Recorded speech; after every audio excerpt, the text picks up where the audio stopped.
That's right, Mr. Casady goes above and beyond in every sense.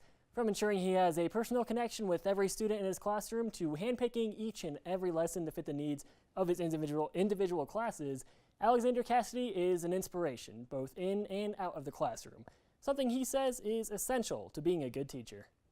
It takes a special kind of balancing act to bring personal interest into the classroom while still staying on task. Do you like Space Oddity? An act Alexander Casady says will help students in the long run. Because I feel like if you're involved and you're invested in the class, you're invested in the learning experience, that the learning will come naturally as a part of that. And according to his students, his method is successful. Mr. Casady is probably one of my favorite teachers of all time. He's funny, he's creative with his lessons.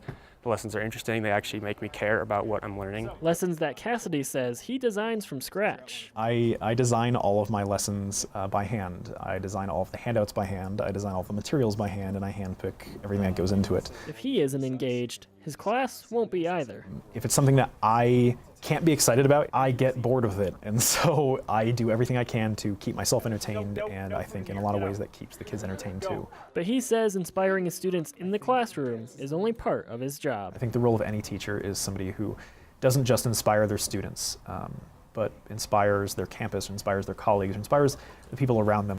I think my role as an educator is to consider those perspectives that somebody might not necessarily have, or to try to bring the best out of anybody. And his attempt to build rapport with his students and colleagues is not a wasted effort. Because I like him, I'm able to do the work a lot easier because I respect him and enjoy his company. And through mutual respect, we can all learn a little bit more. This would be something I'd expect to.